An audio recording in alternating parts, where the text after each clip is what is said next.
tungkol sa PhilHealth? Makinig sa Usapang PhilHealth. Kasama ang PhilHealth Regional Office No. 5. Mapapakinggan tuwing Huwebes, alas 10 hanggang alas 10:30 ng umaga sa DZGB. Usapang PhilHealth. Sige po, bulta na kita sa DCGB. This time atod sa Indokan PhilHealth, ang programang Usapang PhilHealth. Kada Huwebes po yan.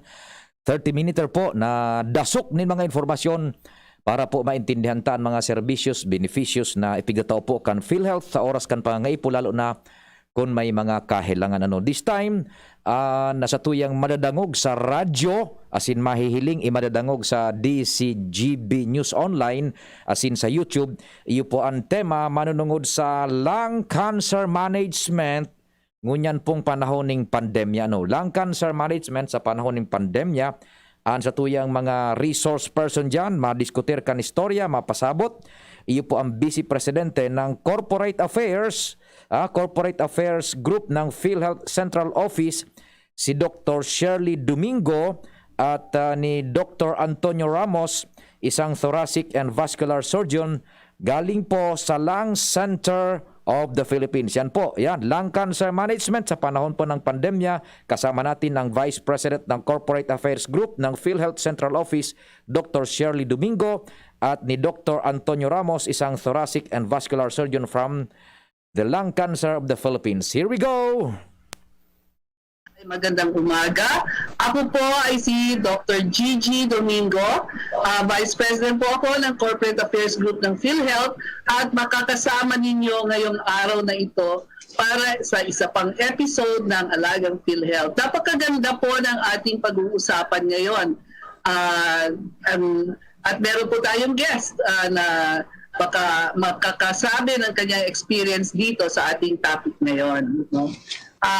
Yung topic po natin ngayon ay ang cancer po ng baga or lungs.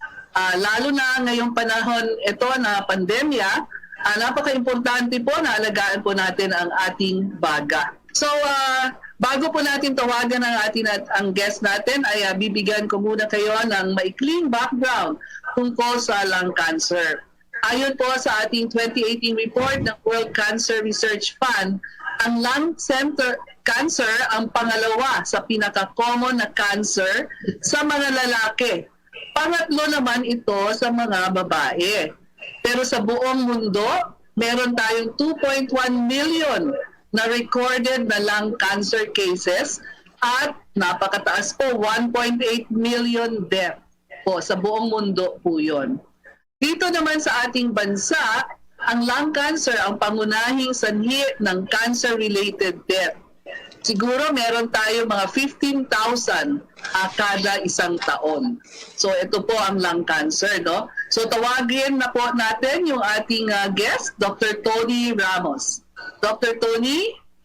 Hello, Gigi. Kamusta ka na? Kamusta kayong lahat? Kamusta kayong lahat?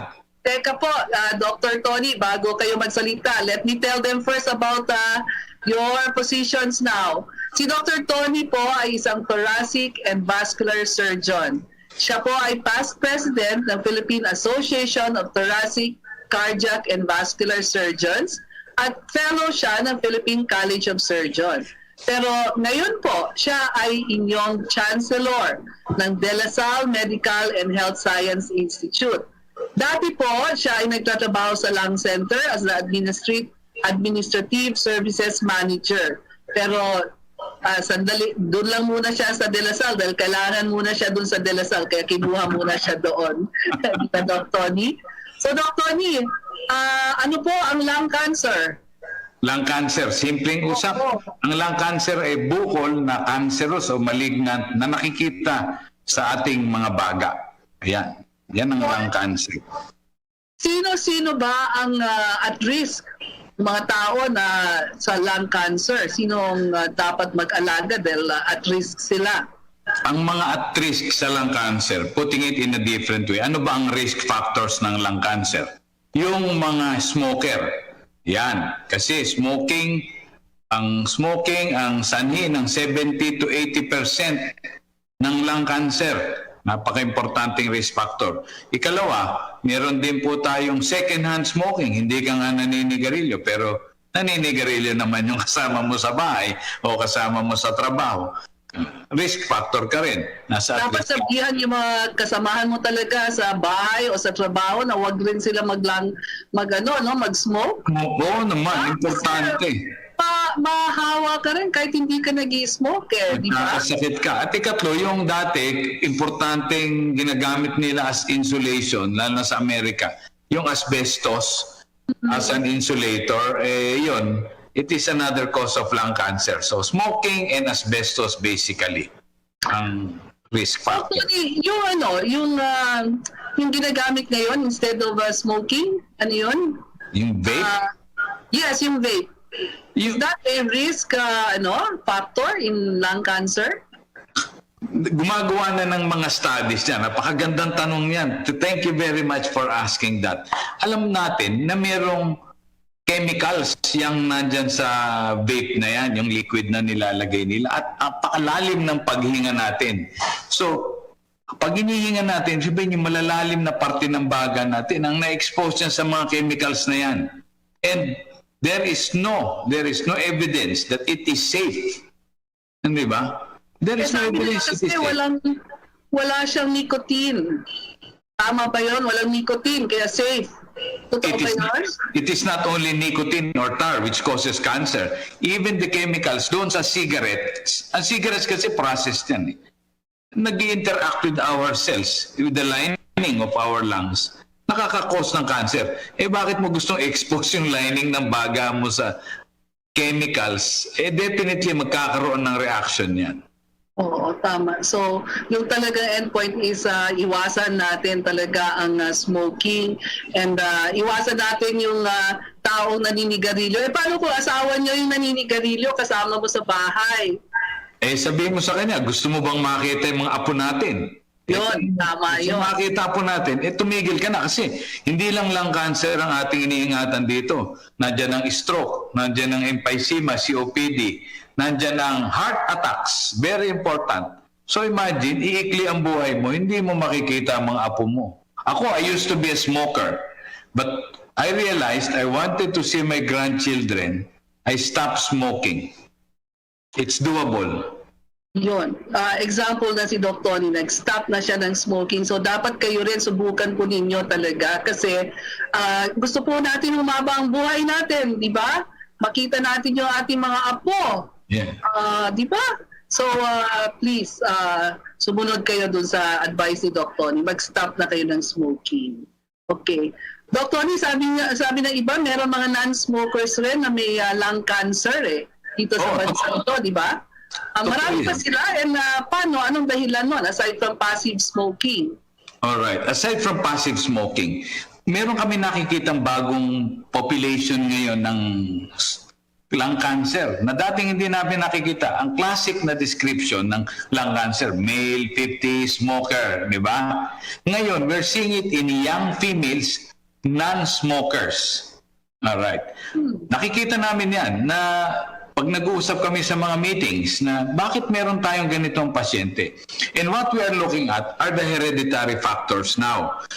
Kung meron kang weakness sa iyong genetic material, sa genetic makeup mo, na which predisposes you to cancer, it makes your lungs more susceptible to cancers. Kasi hindi lang naman smoking, pati yung mga pollutants nakakakos din ng cancer yan. Yung vape, no? Maaari din yan. So kung mababa ang immune system mo against cancer because of this hereditary genetic predisposition, magkakaroon ka rin ng cancer. At nakikita na namin ito ngayon. Mga babae, young females never smoke. Bakit kaya specifically babae? Bakit kaya babae over the male? Bakit mas sa babae? Hindi pa natin nalalaman lahat ng sagot dyan. Pero yung lalaki talagang, alam natin, lamang ang lalaki sa dami ng lung cancers. Mas marami talaga. Pero ang babae, nakikita namin humahabol na. Dati-dati, if you get a 35-year-old female with a lung mass, most of the time, pwede mo sabihin, ay, hindi malignancy yan. But the youngest cancer patient I've done is a 24-year-old female. Lung cancer, primary lung cancer. And it is not rare anymore. It is just uncommon, but it is already happening. Okay, Dr. Tony, ang gusto talaga natin ngayon ay iwasan ang lung cancer, no? Iwasan natin risk factors katulad smoking. Pero paano natin malalaman na maaga pa na malamang may lung cancer ko? Yung mga early detection, may signs ba ito na kailangan bantayan? Naku, salamat. Tinanong mo yan. Alam mo, gaganda ng mga questions dito. Meron, kailangan natin i-educate yung ating mga members ng PhilHealth. No? Merong early lung cancer detection program. Hindi lang sa Pilipinas. No? Meron yan sa China, meron sa Korea, meron sa Japan, meron sa Singapore. Ano ba itong early lung cancer detection? Kasi alam natin na pag mas maagang, hindi natin ma-prevent, aside from behavioral, titigil ka man sigarilyo. Ang gusto natin makuha siya sa pinakamaagang stage kasi pag yun ang ginamot mo, it is compatible with a normal life. All right. So, yung mga high risk factors, male, smoking, history, age, kung merong cancer sa pamilya, so including the females now, meron po tinatawag na low-dose CT scan. Ang low-dose CT scan, katulad ng mga CT scan po, pero mababa lang po ang radiation. Wala na pong contrast. Yung po ang ginagamit na tool, low-dose CT scan, at sinasamahan po ng artificial intelligence, using a software, makikita ano ba yung mga areas na dapat bantayan sa baga ng isang tao. In fact, yung tinatawag po na napakaliliit lang, ground glass opacities, nakikita na po doon sa low-dose CT scan na pwede nang i-biopsy at malalaman at a very early stage kung may cancer. At pag yun ay tinanggal, it is compatible with that almost normal life expectancy. So there is low-dose CT scan po ang ginagamit at marami na pong mga ospital ang meron nitong low-dose CT scan. Dr. Paano yung mga walang access sa hospitals, no? Nandun sila sa bahay nila. Meron ba silang signs na bantayan na baka may lung cancer ako, kailangan magpatingin na ako sa doktor? Ano kayang pwedeng signales para sa kanila na dapat magpatingin na sila? Di ba? Una, risk factor, di ba? Naninigarilyo ka matagal, tapos ano pang pwede natin sabihin na ito ay bantayan nyo, kung may ganito kayo, magpatingin na kayo sa doktor. Okay. Kung halimbawa, meron kayong family history ng lung cancer, smoker ka, lalaki ka, no? Family history of cancer, kahit na hindi lang cancer. Yung dry cough, yung ubong hindi nawawala. Walang plema, walang lagnat, ubo lang. Ibig sabihin, may nag-irritate sa airways mo o doon sa pleural space. Iyon, papatingin ka sa doktor. Kung nangangayayat ka, for no reason at all, kumakain ka naman pero nangangayayat ka. Kung meron kang masakit sa likod, ibig sabihin, medyo late stage yun. Nakatama na doon sa chest wall.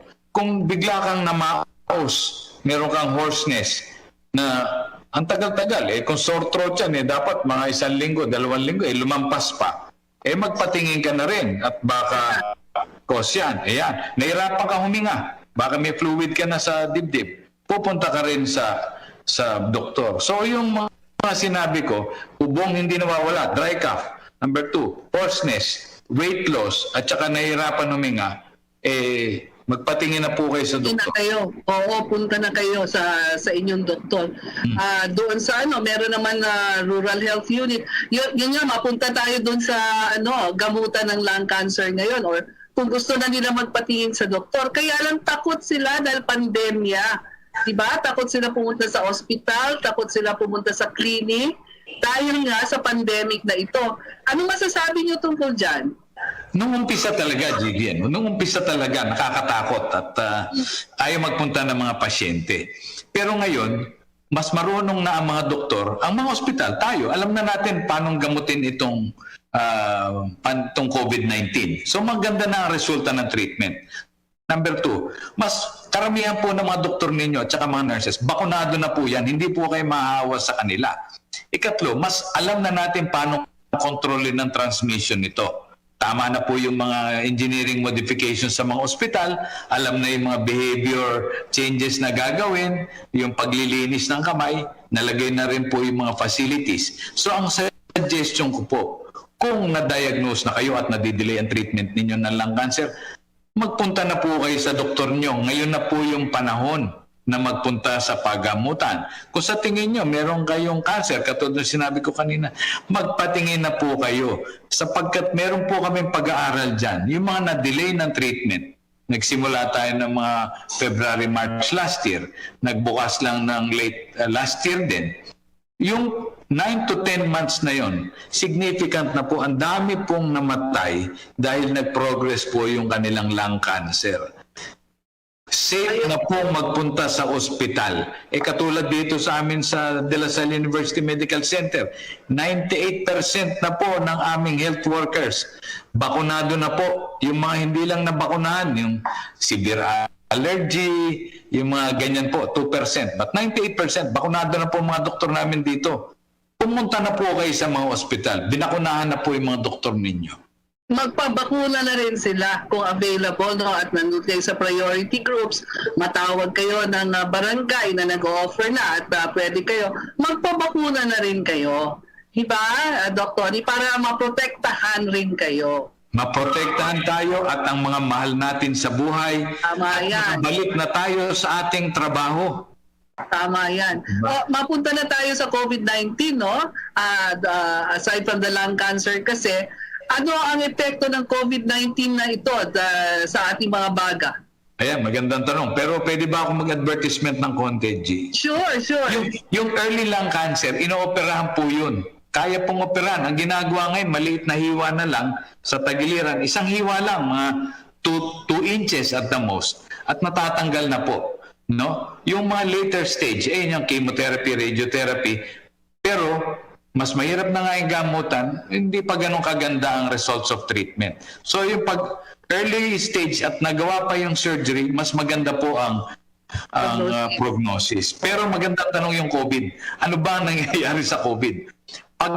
Pag na-x-ray o CT scan po yung may COVID, makikita natin yung parang namumuti po yung baga, inflamed o maga po yung lining ng baga natin at yung baga mismo. Kaya hindi po nakakahinga yung tao sapagkat dumadaan ng dugo sa baga, meron pong circulation, wala namang ventilation o oxygenation. Ang tawag po doon, shunting. Pinag-usapan natin sa college to nung araw pa, matagal na. Magkakaroon po ng shunting. Ibig sabihin, mababa ang oxygen sa katawan kasi dumadaloy po ang dugo sa baga, hindi po pumapasok yung hangin sapagkat katulad sabi kong maga po yung baga. Yun ang epekto nun. Yun ang epekto. At ito ay lalabas na ubo, siguro, no? Ubo. Ano makikita nila pag gano'n na nangyayari sa baga nila? Anong nararamdaman nila? Naku, parang kapos yung hininga. Makikita nila, pag nakikipag-usap sila, hindi nila ma-complete yung sentences. Minsan, maliligo lang sila, wakit ng hagdanan na dating nagagawa. Hingal na. Hingal na. Kung meron pa silang nabibili doon sa mga online shopping na pulse oximeter, usong-uso po ngayon. Pag bumaba na po ng mga 90 o 92 ang inyong O2 saturation, ibig sabihin mababa na po. Ang normal po noon, 95 to 100. Ayan. Magbantay na, no? Magpatingin na sa doktor. Magpatingin na. Magkonsulta Pero napaka-importante talaga, iwas, social distancing and mask. Yan ang napaka-importante ngayong pandemya talaga. Po, palagi pong may mask at saka may ako rin. face shield. Bago ako umalis ng bahay dito, yung sa harap ng pinto namin, nandyan na lahat, nakalatag yung mga mask, yung mga face shield, Meron para pang walang lalo. dahilan. Alcohol, no? Ilang brand, ha? Tony, bakit yung ibang COVID-19 patients napakabilis gumaling pero yung iba naman ang haba-haba raw ng kanilang sakit or at least may nararamdaman pa sila kahit after several days na? Ang importanteng salita dyan, yung comorbidity at saka yung viral loading. Magkakasakit ka, kung mataas yung viral loading mo, marami ka nakuha. Di ba? So, magkakasakit ka nun. Pero importante yung comorbidity. Meron kang emphysema, may sakit ka sa puso, meron kang kidney failure. Tapos pinatungan pa ng viral pneumonia, yun ang mga tumatagal sa ospital. At nakauwi na, nahihirapan pang huminga kasi lalo-lalo na kung may emphysema, COPD, ang tagal ng recovery, naku, buwan ang inaabot. Nakakakita tayo niyan. Buwan ang inaabot ng pag-heal dahil sa comorbidity. Kaya kung may bakuna po kayo, kung may bakuna kayo, mas safe kayo kahit na may comorbidity kayo. Yun. Kaya dapat talaga, bakuna talaga. Oo. Diba? Doon sa ilang center natin, nandun kayo nagtrabaho di ba? Lung Center of the Philippines ay isa ito sa COVID-19 referral hospitals. Dahil dito, naapektuhan ba ang papagamot ng mga lung cancer patients? Most definitely. Imagine, yung aming outpatient, may building kami outpatient Doon tinitignan yung mga may emphysema, may hika, may lung cancer. Na-take over naging COVID, triage area. Di ba? Tapos nung kahit na sinasabi namin, hindi, kalahati lang po yung COVID. Siyempre ayaw pa rin magpatingin ng mga may lung cancer. Ngayon, naglipat na kami ng triage namin ng COVID sa ibang facility, nagpatayo na po. So, balik na naman ang OPD, matitignan na po ulit yung mga lung cancer, emphysema, asthma, kahit na mga TB cases. Kaya naapektuhan, na-delay ang treatment, Gigi, dahil ng COVID. Oo, mahirap yun. Kaya ngayon talaga, bumalik kayo sa inyong mga doktor, magpatingin kayo, kung meron kayo comorbidity, puntahan niyo yung doktor. Alam niyo yung mga doctors ngayon, meron na rin online Diba? May ibang doctors online. Meron silang online na pag-appointment, diba? So, pwede kayo mag-online appointment or pwede kayo pumunta muna sa isang, sa rural health unit. Kung ayaw nyo pumunta sa doctor or private clinics, meron po yan. So, importante kung meron kayo nararamdaman, lalo na yung mga symptoms na sinabi ni Doc Tony kanina, na cough, na dry cough, na humaba, pumapayat kayo, ay patingin na kayo, lalo na kung smoker kayo. No, para maiwasan talaga ito lahat. Doc Tony, ano ang pwede natin tips sa ating mga nanonood sa atin para mapalakas yung ating baga? Lalo na ngayon na pandemya, tapos nasa bahay ka lang, restricted paggalaw mo. Ano ba pwede natin i-tip sa kanila para alagaan ang sarili? Kung hindi ka lumalabas, pwede ka namang mag-exercise sa bahay. Siyempre, nakaka-bore. Sabi, paulit-ulit na lang.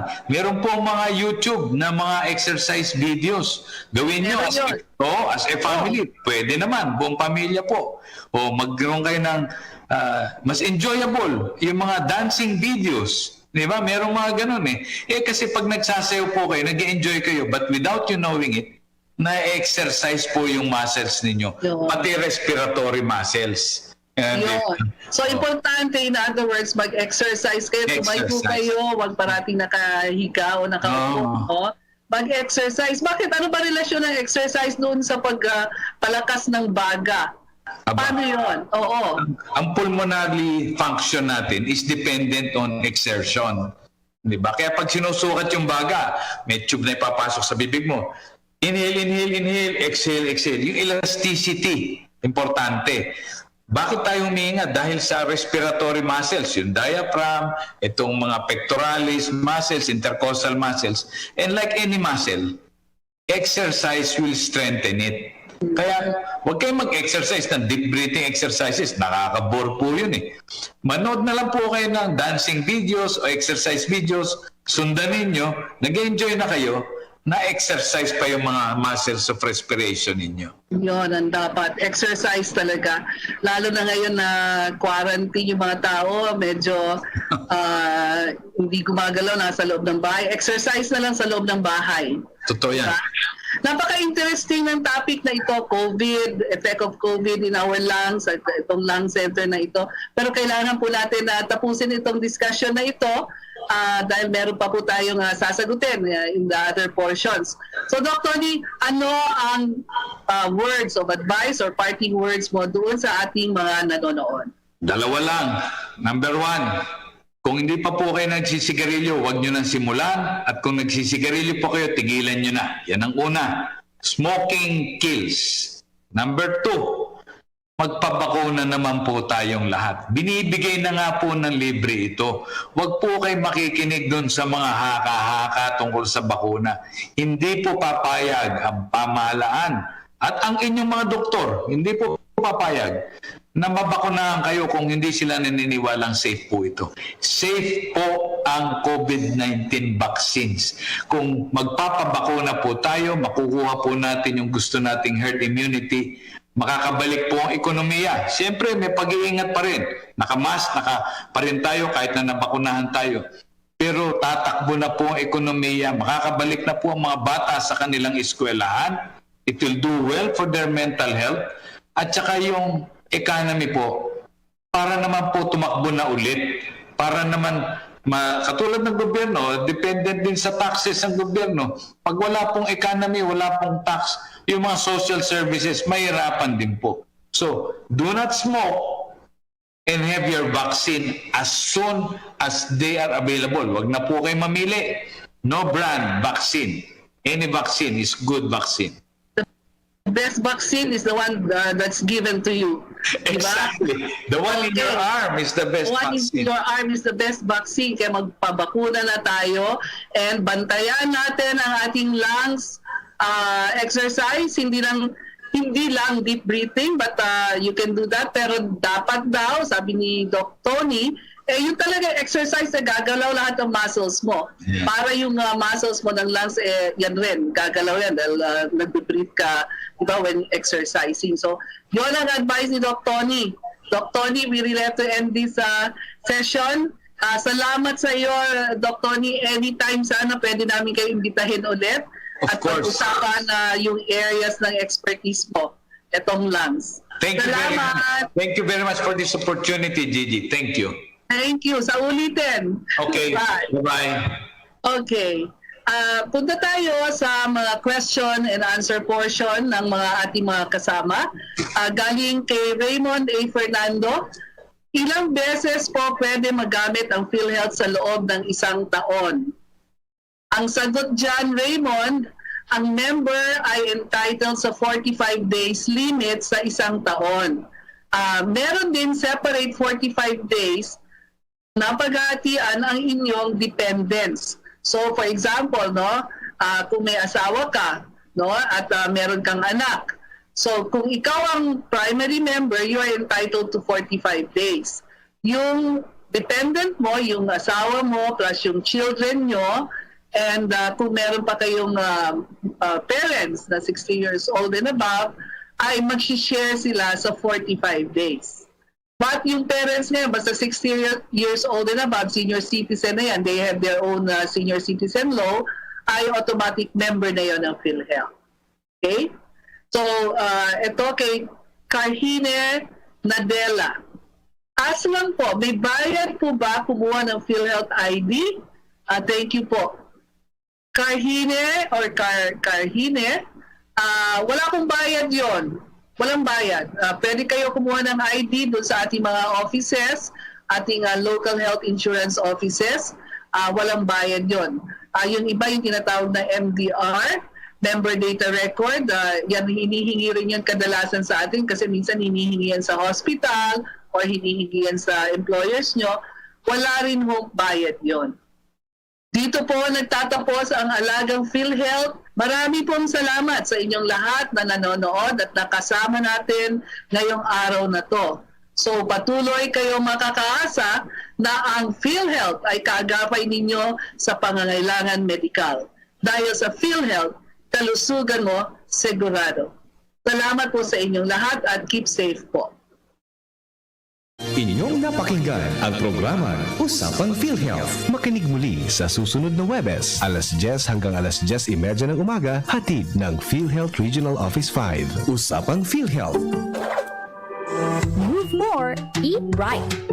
Ang tamang pagkain at pagkilos ang pundasyon sa malusog na pamumuhay.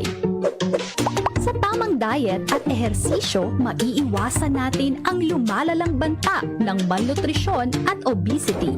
Maiiwasan din natin ang mga non-communicable diseases tulad ng diabetes, sakit sa puso at stroke. Tara na, labanan ang malnutrisyon at mga sakit. Ugaliin nating mag-move more, eat right, for a healthy Pilipinas.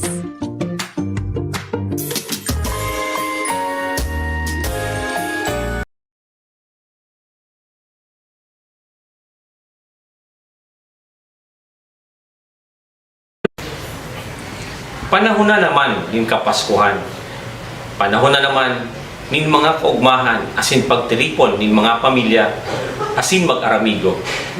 Alagad mo niyan sa tahaw nin pandemya ang pagselebrar nin Kapaskuhan igwa ni mas nararong na mensahe. Iyo ang pagpagirumdum kan sa tuyong pagmakulog sa satong kapwa urog na sa mga nagtitios siring man ang pagdadanay ng pagkamot sa mahal na Diyos. Lugod na manunumpungan tang umboy na si Jesus sa satong kapwa bako sa nangunya na Pasko kundi sa gabus na aldaw ka sa atong pagkabuhay. Kay iba kang sa kumbilog na pamilya asin lokal na gobyerno kang Santo Domingo ini po ang sa indong amigo asin servidor Mayor June Aguas binapaabot ni maugmang Pasko asin ligtas na bagong taon sa indong gabus.